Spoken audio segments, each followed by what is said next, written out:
We will now have our last panel of the day to talk about, again, legislation and to have the bipartisan conversation that we need to have here in the state of Texas. So I will ask my panelists to come up on the stage. Representative Donna Howard from House District 48, Senator Jerry Patterson, also former senator and former land commissioner, Michael Cargill, owner of a gun store and a federally licensed firearm dealer, and Nicole Golden with Texas Gun Sense.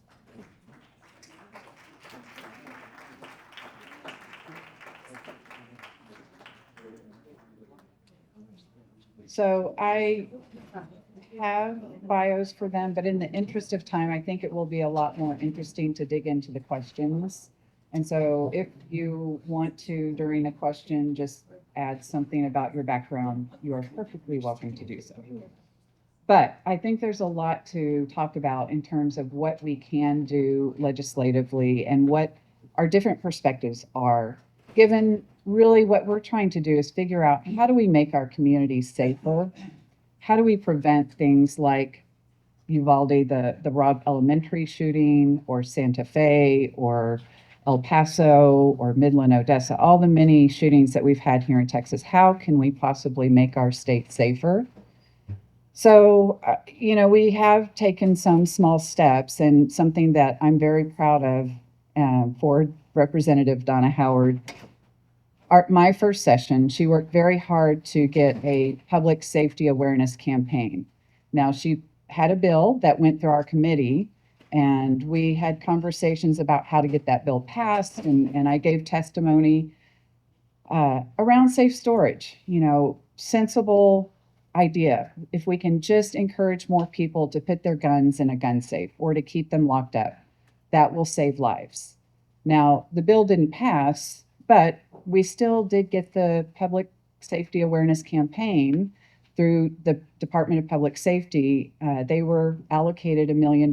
So Donna, will you tell us about that and what has transpired with that campaign and what you hope for the program going forward? Absolutely. Thank you, Vicki. Yeah, the fact that a lot of people don't know that we have a child fatality review committee within the state that periodically issues reports. And before that particular session in 2017, the report had come out that indicated one of the leading causes of death among our children and youth was from firearms. And they also then had recommendations for all the different types of deaths that they were reviewing. And they suggested that one of the things that we could do is to encourage the safe storage of firearms. Seemed like a pretty common sense, practical thing to do. So we got this legislation drafted. It was also after the Santa Fe shooting, in which a young man had access to a firearm of his father's that was not stored. So we actually had an example of something that had just happened prior to this session starting.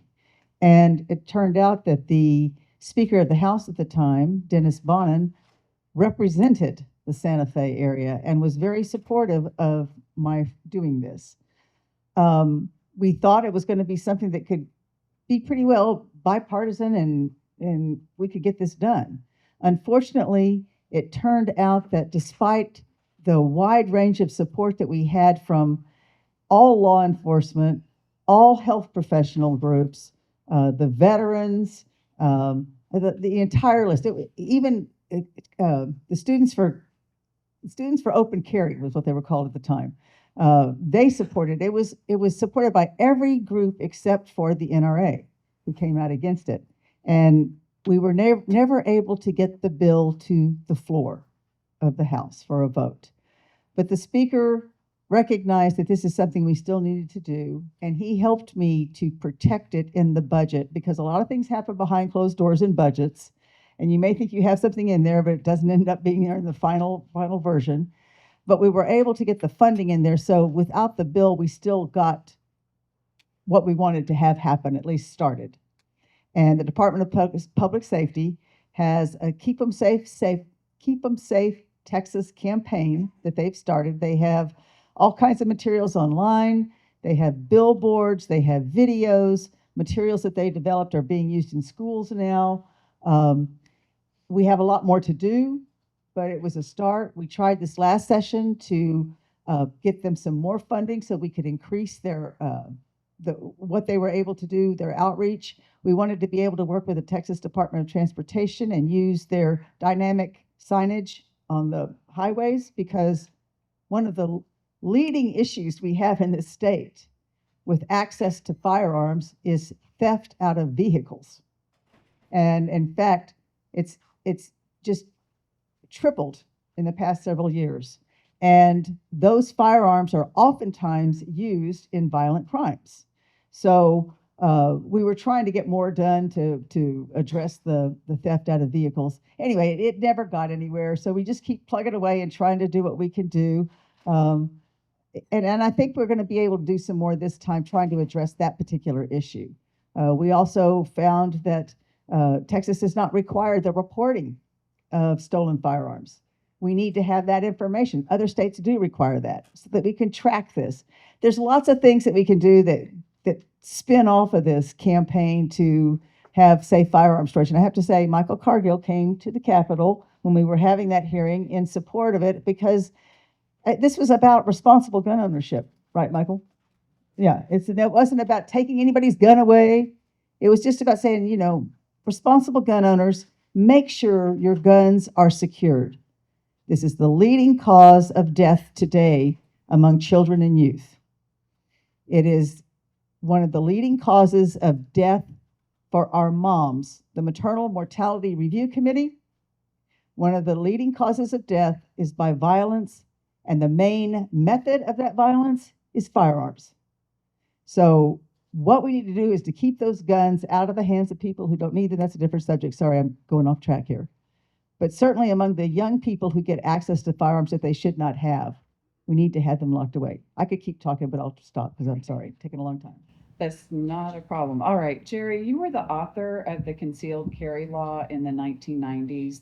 Can you give us a brief history of getting that bill passed, your intention when passing it into law, and has it worked as intended? Well, thank you, and thank you for the opportunity to be here and visit with y'all. Yes, I was the author in 1993 of the concealed handgun law, which Governor Richards vetoed. And then in 1995, I authored it again and passed it, and Governor Bush signed it. It was an interesting time. It was pretty amazing, the rhetoric on both sides. We were told that if the bill passes, it would be wild, wild west, shootouts at every four-way stop and blood in the streets. And that didn't happen. What happened was there was a substantial decline in firearms homicides. However, that was not because of the concealed handgun law. It was just because there was a precipitous decline in crime over that period of time. So I'm not about to tell you that because that CHL firearms homicides went down. But what I will tell you is that the predictions of doomsday did not occur. So anyway, I passed that. Also in that same session, I passed a bill to provide a criminal penalty for an adult if they allowed a child to get possession of a firearm and another child was injured. And so the people were surprised that, wait, but you just passed a law that all these guys carry a gun, and now you're saying you ought to be responsible. Well, it's pretty much like drinking, driving, shooting, whatever it is, you need to be responsible and competent. Now, and I have to, a lot of things I want to say. The ladies, the mothers that were here, I heard one thing that I really like, and that is you're focusing on one thing, and that's raise the age. Because all too often in the past, gun control, various gun control have come to the advocates have come to the Capitol with a list of stuff that 99% of it has zero chance of passage, 88% of it would not make a difference, and half of it's unconstitutional. That doesn't apply to raise the age. It will make a difference, a measurable difference, I think. It's not the end all be all. It will make a difference. It is constitutional, and I really do think it could pass. I know if I'm no longer in office, I'm used to be somebody guy, and I would vote for it. I would carry the bill if I were, And what I will tell you is that when the session comes around, I will help you talk to people that need to be talked to when you do it. Because frankly, it, it's a no-brainer. You know, you can't drink till you're 21. And one time you could drink when you're 18, went back to 21. There are other things that you can't do. And Frank, I think maybe we ought to raise the voting age to 21. Actually, maybe about 45. But looking at what's going on today. But another thing about that Donna mentioned is safe storage. Please, Lord, we got to do something about people leaving guns laying around. Now, I'll tell you something. I'm packing a handgun right now. And it's not because I fear this crowd. I don't think I have a reason to fear this crowd. It's because I never leave a firearm in my vehicle. Safe storage means it is stored safely, or it is safely in hands all the time. I don't leave it on my dresser. I don't tuck it between the box springs and the mattress. It has to be on your person or secured where a kid can't get it. And this program that Donna was able to finagle is a great idea. I think it needs more money. And I think we might need to graphic up the message a little bit with incidents of children, with either TV depiction or voice on radio depiction of a tragedy, boom, a kid is now dead. And then ask the person in the audience, whether it's a TV or radio audience, where is your firearm? It needs to be graphic. It needs to grab them by the hair on the back of the neck. And it needs to be graphic. So anyway, I've got ideas, safe storage. I think there's a way to get to the mass shooter. And I'll talk more later, but remember when the most recent shooting, Atlanta, there were two kids and two teachers killed. It was stopped by a resource officer, an armed resource officer. Would have been more people. The headline the next day was 4 dead in school shooting in Atlanta. Also, the headline on the same front page was 4 teenagers plead guilty to beating a classmate to death. We have a problem. And it's not just guns. So just to tag on to the concealed carry part, I was having a conversation earlier today with somebody about the fact that concealed carry means that people aren't going to see it. It's not intimidating. It's not as scary for some of us seeing somebody with because you don't see it. It's concealed. But now we have open carry. What are your thoughts? Open carry creates this problem of if someone's walking down the street with a gun, or as has happened, pushing the limits. So there was a man who stood 101 feet from a school. It's a federal law. You can't stand with a gun openly within 100 feet. So he was 101 feet, pushing the limits. Yeah, I don't think that 101 foot example has anything to do with open carry. And I frankly don't have a lot of empathy for folks who get unnerved by seeing a firearm. Now, as it relates to open carry, I'm okay with open carry if it's licensed. I'm not okay with open carry. I mean, if you're going to carry concealed, you need to have a license. That's my standard. You may disagree, but I wasn't a big fan of open carry, unlicensed open carry. It's just, to your point, I think, Vikki, it's a little bit of somebody trying to show a little bravado, a little bit of look at me. And frankly, I don't carry openly. I don't want anybody to know. It's a matter of tactical. And let me just add that without having the requirement for a license, people like Michael Cargill don't have the same clients coming to him to get the training that actually teaches you about safe storage. So a lot of people get the access to the gun and they don't have the information that they need. And with that, Michael, because you are a licensed gun dealer, you do background checks on individuals who come into your store. Do you think that we should allow individuals who buy guns from hobbyists at gun shows or online to bypass background checks? Well, it gets kind of tricky when you get into dealing with, and good afternoon to everyone. When you're dealing with private sales, so you're talking about regulating a private sale from one person to another. We don't. it gets a little tricky when you're talking about, other products doing the same thing. So when it comes to things crossing state lines, federal law says, hey, it has to go through a gun store. So it has to be, you have to go to a dealer, have that shipped to another dealer in another state, and that dealer does a background check on the person that's picking up the firearm from them. So, it doesn't matter what I feel or anything, I can just tell you, what the law is. Well, I guess let's boil it down. A lot of legislators, including myself, have filed bills to not allow people to sell guns at gun shows or online simply because they aren't considered a federally licensed dealer. They don't have to be because it's not their work. It's a hobby. Correct.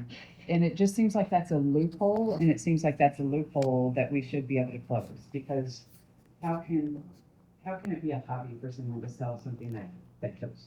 Right, and the Biden administration, they actually came down on that this past year, where if it looks like you're selling firearms and you're conducting yourself as a dealer, then the ATF is going to come down on that person and possibly charge him with a felony as in acting like a dealer.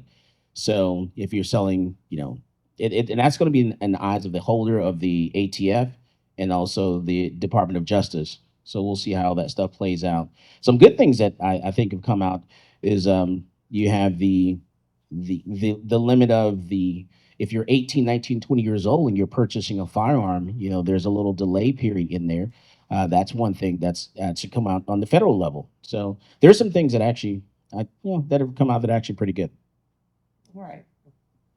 I'm going to ask a quick question. How many have gone to a gun show? How many in here?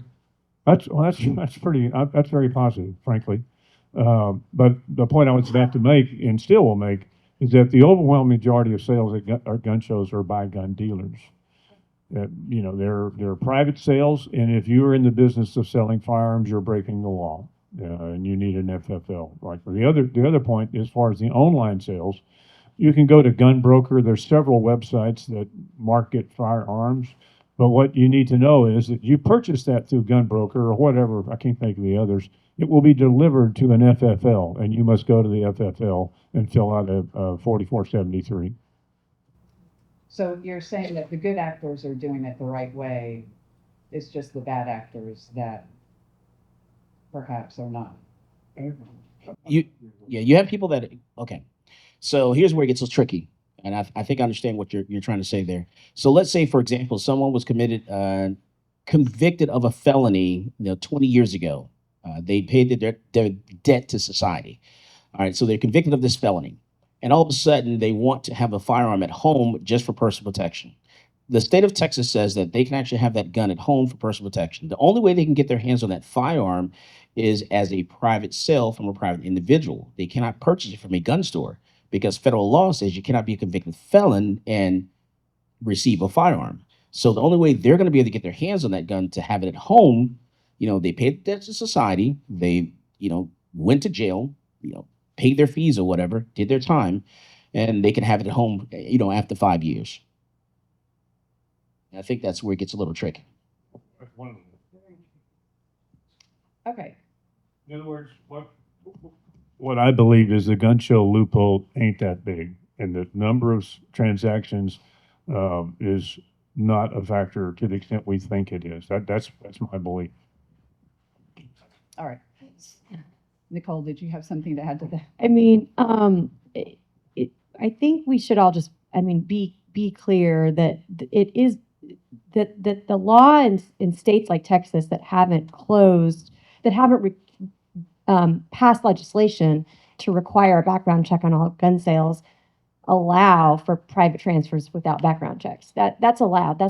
You're not breaking the law if you sell a firearm to someone without a background check through an armslist.com transaction. You're doing what Texas law allows you, because lawmakers in the building have not yet expanded background checks to apply to all gun sales. I just feel like it's getting a little muddled, and I feel pretty sure about that, and I think it's important for everybody to know that. And so guns end up in the hands of some people with documented dangerous histories as a result. States that have improved their gun laws, including expanding background checks and through other measures that some of us do agree on, like safe storage and other things, see lower rates of gun deaths and injuries. Gun laws are proven to be effective. All right. Well, Nicole, let's follow on that with some education. You've worked diligently with Texas Gun Sense to ensure that parents are getting information through the schools about storing guns safely. Can you tell us more about that? And have you heard any feedback? Like, do you know for a fact that parents are getting this information from the schools? Such a good question, and I know I mentioned it earlier, so you're getting a double dose of me here. And first of all, Representative Howard talked about how she had been leading the way really for some years now on safe gun storage education. And so what we did, I see as just building upon some of that success she's already led, which is that it's kind of a similar story to what you shared, Representative Howard, in that we also had a bill last session that we worked on, and we had support of many partners, including doctors and Moms Demand Action and gun owners. And that would require school districts to provide safe gun storage educational materials to all parents and guardians of K through 12 students. The bill was actually heard in the Community Safety Committee and never got a vote. The NRA, in case you're wondering, did oppose the bill. They said they felt as though if you went to their website, you would see a lot of material about how they support safe gun storage. They just don't think it should be legislated. I don't think that anybody else in the room really felt that way, except maybe a couple of people. And the bill didn't get a hearing, so we worked to have it added as an amendment to a larger bill, HB3, which was a big school safety package that passed last session. It has a lot of complexities to it, particularly the measure that requires armed guards on every school campus in Texas that has been all over the news, being called an unfunded mandate. I'm just giving you some context to just also bring you into the world a little bit of what last session was like, and how we were able to pivot to get this added as an amendment that went through and had some bipartisan help protecting it, kind of like you spoke about, Representative Howard.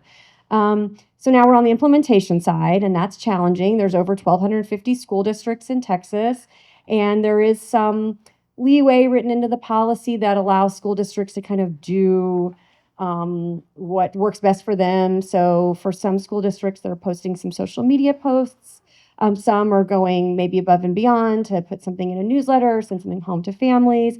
We are working with the Texas School Safety Center, which is tasked with the implementation of the policy, to see if it's effective, if it's being done, if school districts understand their obligation, and if they're following the messaging that's been suggested. And then we have some great partners like Moms Demand Action, who just have a lot of volunteers across the state who can talk directly to their superintendents and their principals and PTAs to just say, hey, did you know that you're supposed to be doing this, and this is why it's so important. It prevents suicides, it prevents unintentional shootings, and it can prevent school shootings. I think I should mention that a lot of people don't seem to know this, but in a TEA, in a Texas Education Agency report, we discovered that in the 2022 to 2023 school year, there were 381 disciplinary actions against students for firearms violations. 381. That blows everybody's minds when I say this.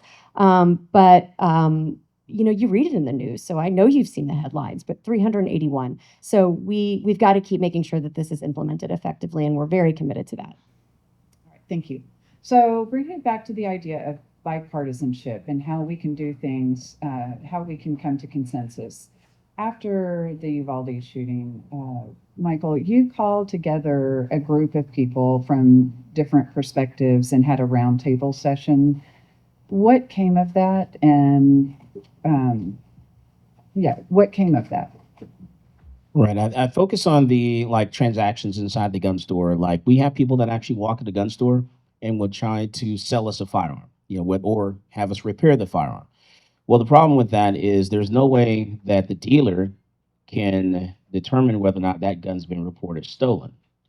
So someone walks into your gun store, says, hey, I want to sell this gun. The dealer can actually either buy the gun and then sell it to someone else, or say, no, they're not going to buy the gun. There's no way that we can actually contact law enforcement and have them run the serial number of that firearm to determine whether or not that gun's been reported stolen. And and it's not something that I don't think we necessarily need legislation for that. We just need some assistance from law enforcement to be able to assist us with this.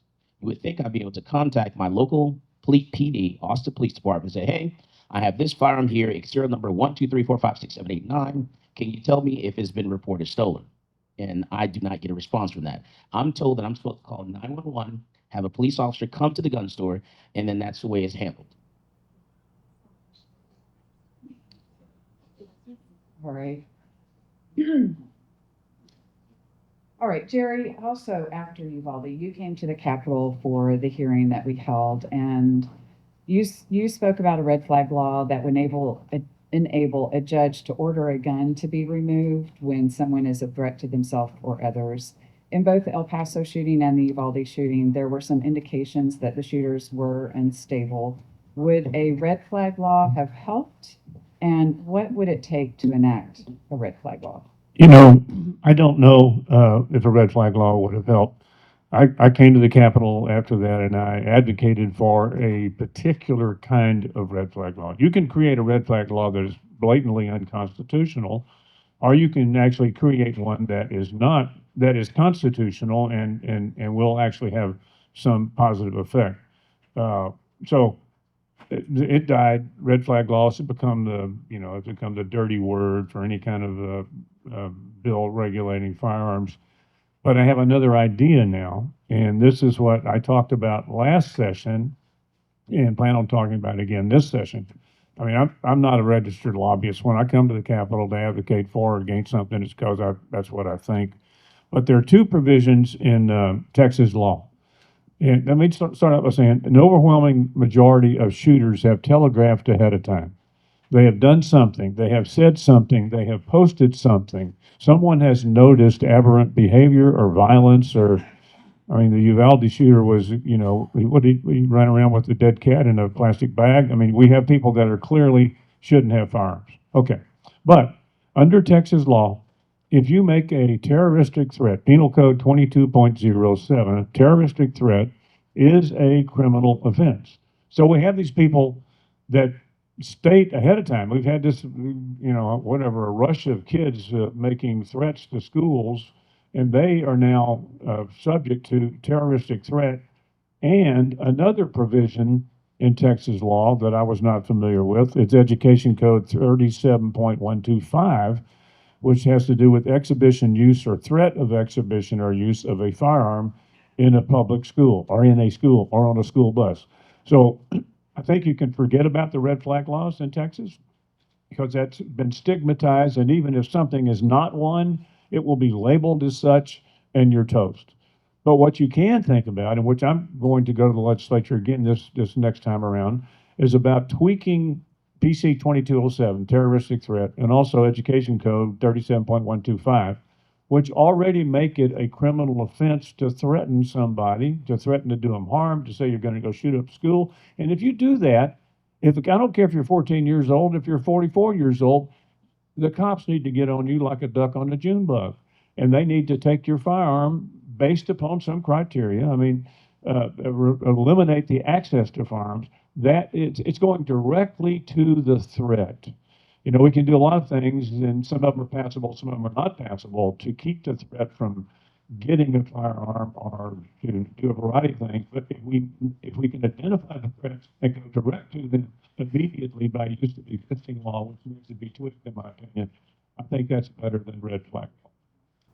What if we called it the RARE Act? Recognize, alerts, and respond early. Yeah, I think that's a very good idea. I wasn't referring to you.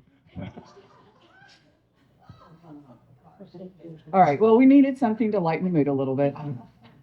Donna, often after tragedies, elected officials will say it's an issue of mental health and that the shooter needed mental Yeah. health treatment.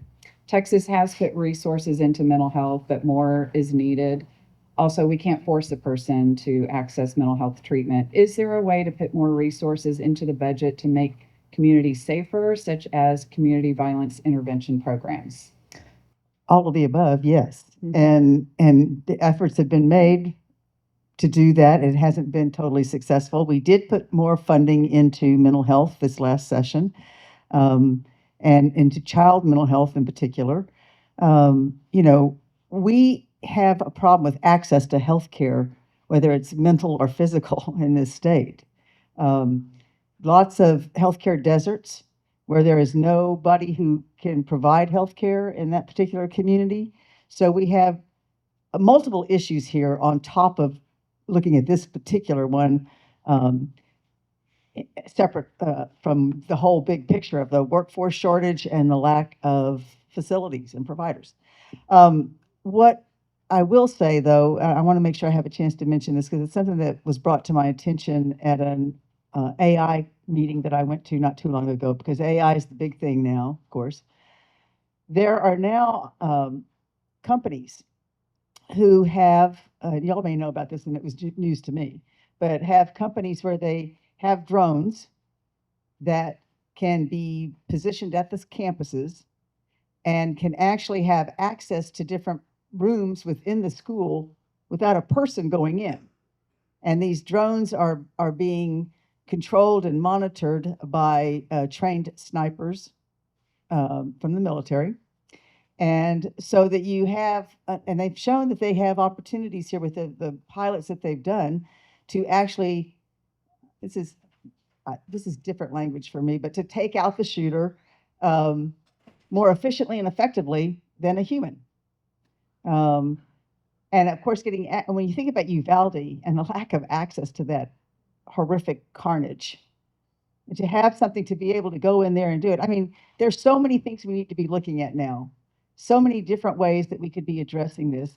I don't know if you were going to ask this or not, and I don't know what Nicole was going to say about the campuses requiring the armed officers, but you know, that's been a huge challenge for multiple reasons, whether it's a good idea or not a good idea.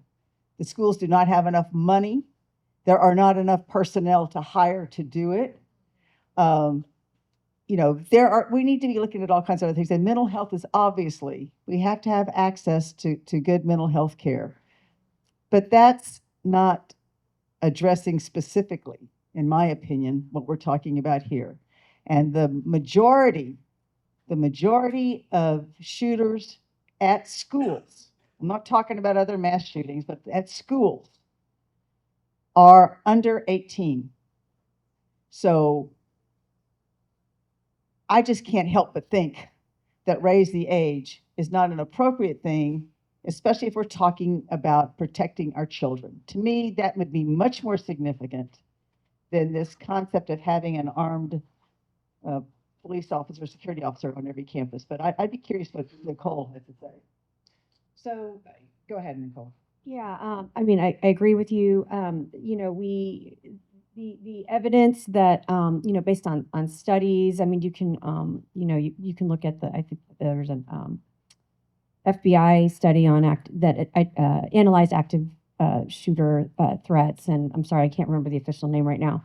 But there's evidence out there that shows that armed guards have, now there's never an all or nothing, right? I know, Jerry, you talked about some incidents where there's been some, you know, armed guards have been effective, but in many, many cases they were not. And there have been a number of school shootings where there was some armed presence that did not stop people from being shot and killed while at school. The evidence shows that, again, safe and strong gun laws are going to be more effective. 76% of school shooters access their firearms from the home of a parent or relative. That's nationwide. And then I talked earlier about Texas specific, you know, the 381 number. And I sat in, so there was an interim hearing, gosh, it was just maybe last week or 2 weeks ago, very recently, to talk about HB3 and what's going on. And they had invited testimony. There were superintendents, and Texas Education Agency was there, and the Texas School Safety Center was there, and there were educators. And one of the big themes was this: we can't afford this, and it will probably pull dollars away from education and from teachers and from other things we could do for students in order to meet this requirement, which, by the way, if schools don't have an armed guard present, they can be punished for that. And that's part of HB3. part of what's written into it. The school districts with more money are able to hire trained police officers, but that's not true for all districts. So it's a real problem, and it also just isn't shown to be effective. I have a recommendation, and I understand what you're saying, but I would not let that be known when you go to the Capitol. You know, because you're focusing on an issue, and that's raise the age. If you start talking about we don't want any firearms on campus, first of all, that's not going to happen. You're not going to get any revision that would make that not possible. Just stick to raise the age, because the Atlanta incident, the resource officer was there in 2 minutes. 4 people were dead. This kid, he had it was an AR, was it not? It was a semi-automatic weapon with a high-capacity magazine. There's 4 dead. Terrible, tragic. No intervention. How many more? And that's been repeated in various other locations anecdotally. Once in the high school in Mississippi, I can give you the name, a law school in Virginia. I don't have any kids in school anymore, but I would want them going to a school where there was a responsible, trained person with a firearm, not without. We want 0, not 4. 0 deaths. That's admirable, but 4 is, I don't say it's better. You can't say it's better. It's not as bad as 21. Well, they didn't, as was mentioned, they failed. But sometimes they don't. I mean, the gun laws we're talking about advocating, like the raise the age, was mentioned earlier, they wait to 21 and they get the AR or whatever it is. So you can, the question is, does it make things measurably safer? Not does it make it foolproof? Yeah, it's a good point. It's a good point. But the measure is, does it make us measurably safer, even though it doesn't work all the time? So last session, there was a bill that was brought forward by Representative Frederick Frazier, a former Dallas police officer that banned Glock switches. I think it was mentioned earlier. It did pass the House, so but it failed in the Senate. Frederick Frazier did not win his primary, so he won't be coming back. Just curious if you think anyone should pick up the bill. Do you think this is a measure we should continue to work on, try to get it passed both the House and the Senate this time? Donna. Take twice as much for it. Absolutely. Yeah. I'm okay. I am not a gun owner, but I did take the CHL course. My whole staff did a few years back when we still had to have one. I did it because I wanted to know what was involved. I did it. I did the classes. I went to the shooting range.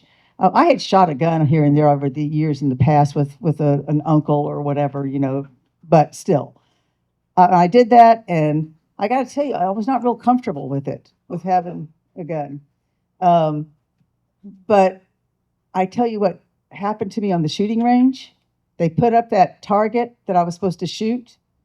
And even though I had a hard time putting the ammunition in the gun because I just wasn't used to it and it was kind of freaky to me, all I had to do was start thinking about somebody hurting my kids. And Mama Bear came out, and I had some really good shots on that target. I don't know why I'm telling y'all that story other than to tell y'all that I don't have enough knowledge of guns. I don't know enough to be able to sit here and tell you all the things that should or shouldn't happen about guns. I do just know that there is much more violence now than there was before, and that it is escalating. And if there are things that we can do, and I appreciate what you're saying, Jerry, it's good to focus, you know, on 1 or 2 things and be incremental, because most of the process here at the Capitol is incremental. You don't get things done overnight, by and large, the big picture. But at the same time, you know, it just seems to me common sense. You don't want to have things that make these guns more dangerous than they already are. So, and I appreciate that a law enforcement officer was the one that brought that legislation here. And maybe there will be somebody who has that same kind of credibility he can come back next time and do it. But yes, I definitely think it should. Just a quick comment, the Glock switches, which convert a semi-automatic weapon to a fully automatic weapon, they're illegal under federal law, so you can't lawfully have one in Texas. However, the premise is we pass a Texas statute, then we can Texas could prosecute and not have to rely on the feds. So that's what you get. You get local prosecution instead of having the local federal prosecutor do it. All right, so to wrap it up, having these conversations is really critical, but bringing Republicans and Democrats together is difficult. Like, it would have been impossible to get a Republican House member or senator to come and speak on this issue. How do we have these conversations in order to move forward and create safer communities? And for everyone to answer just your thought on how we can bring these conversations forward more often. Nicole, you want to start? Why don't we start with Nicole and come this way? I think we need to focus on more on parenting, I think, is the issue. There's a serious problems with parents not knowing where their kids are. You know, when kids are 3 o'clock, 4 o'clock in the morning breaking into cars, trying to get firearms, you should know that your kids are not at home at 3 a.m. in the morning. It's an issue when you have. I know there's someone in my family that's 15 years old. I don't have a problem taking a gun range. There's someone in my family right now that's 60 years old that's not allowed to be around the guns or the kids at 60. And you should know who those people are and take the things that you need to do to make sure they're not around guns or kids. And if we're not doing that as family members, we're not doing it as parents, then we're failing the entire society. We're failing the community. So if we have problems with people in our family, we need to do something about those problems and not ignore them and think that someone else is going to do it for us.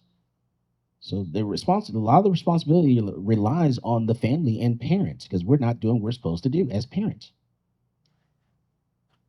I just want to respond really quickly to that. I think, we can't always rely as society on family members to do what's needed, and that's why we create laws and policies. So I just wanted to throw that out. Nicole? And I'm sorry, and that's why we have the problem with the safe storage, because as Jerry mentioned, there's legislation that we have in place for penalties for not safely storing your gun, but we don't enforce them. And so we only recently had the situation where in Michigan where the parents were prosecuted. If we don't enforce the things that we have in place, then I don't know how we're supposed to be encouraging the parents to do certain things, because we say, well, you've got to do this, but then we don't enforce it. And I want to add, and thank you, Jerry, for your leadership on and mentioning the child access prevention law that you worked on. I do think it's important to know that some of us have been looking really closely at it, Christina and I especially, and it has limitations. It only applies to children under 17 who may access a firearm left unsecured, right? And so that was made very clear to us when you look at the Santa Fe shooter who was 17. So we're looking at ways to improve that law. It's great that Texas has one on the books. Not every state does, but we really want to look at making improvements to it. So I just wanted to mention that. Did you want to? No, okay. I think the original question, Vikki, was how could we come together to have conversations? I mean, there's no magic pill for that one. I think that you do have to try to work to find some common ground. Do you believe that those with documented dangerous history should not easily access firearms? And a lot of people will tell you yes.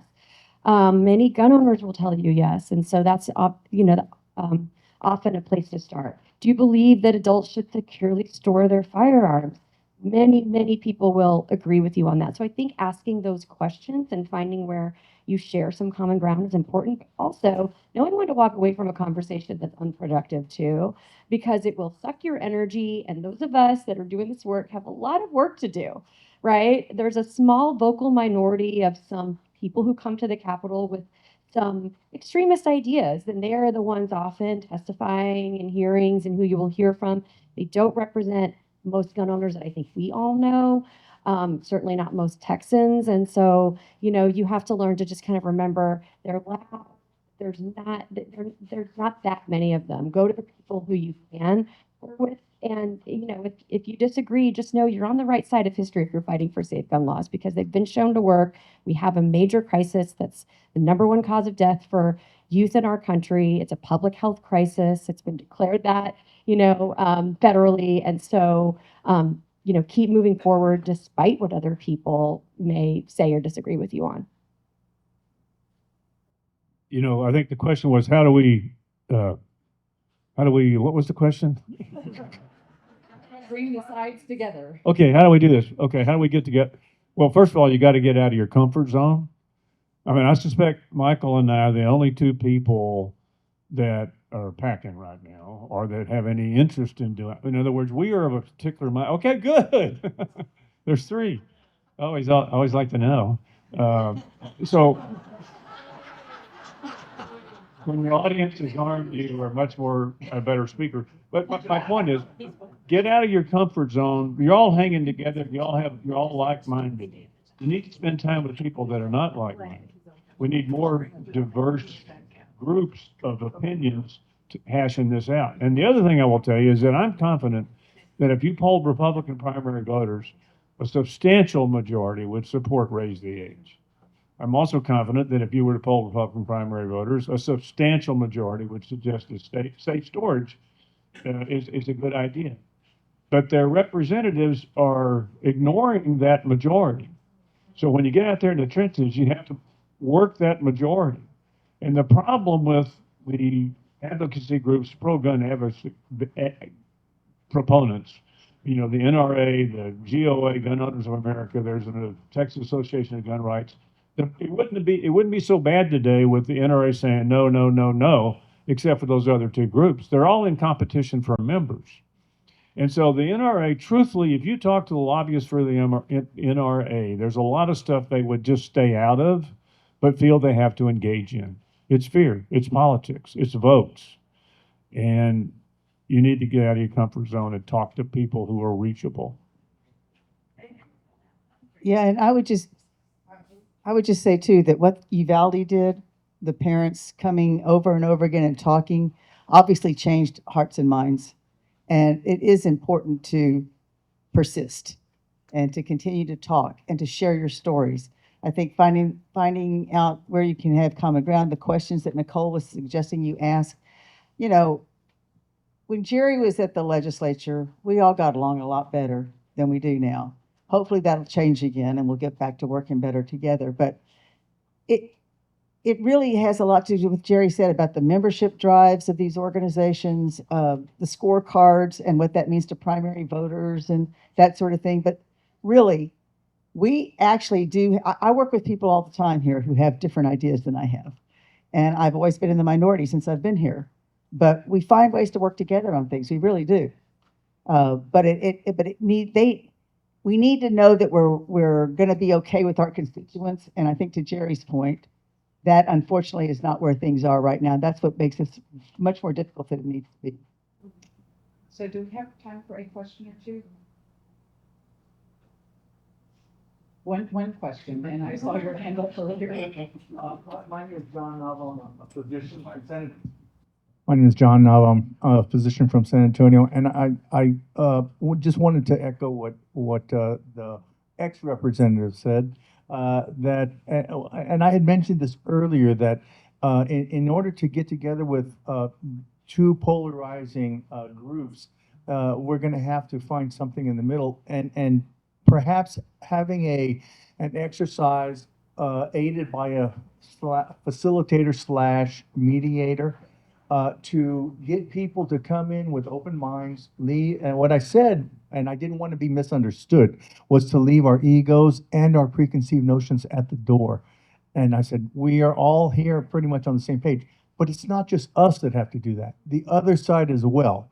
When we get back and we get out of the room, we can pack up all our stuff again, but to at least have an effort to find something in the middle, that's where it starts.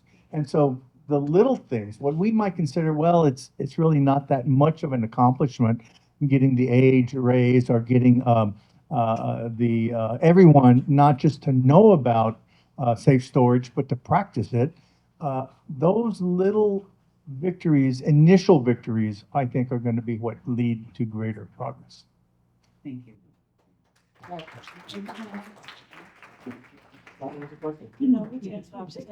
All right, well, as the panel is packing up, let's give them a round of applause.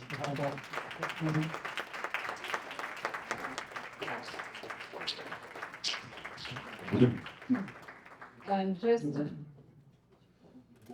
a couple of words to wrap up the day.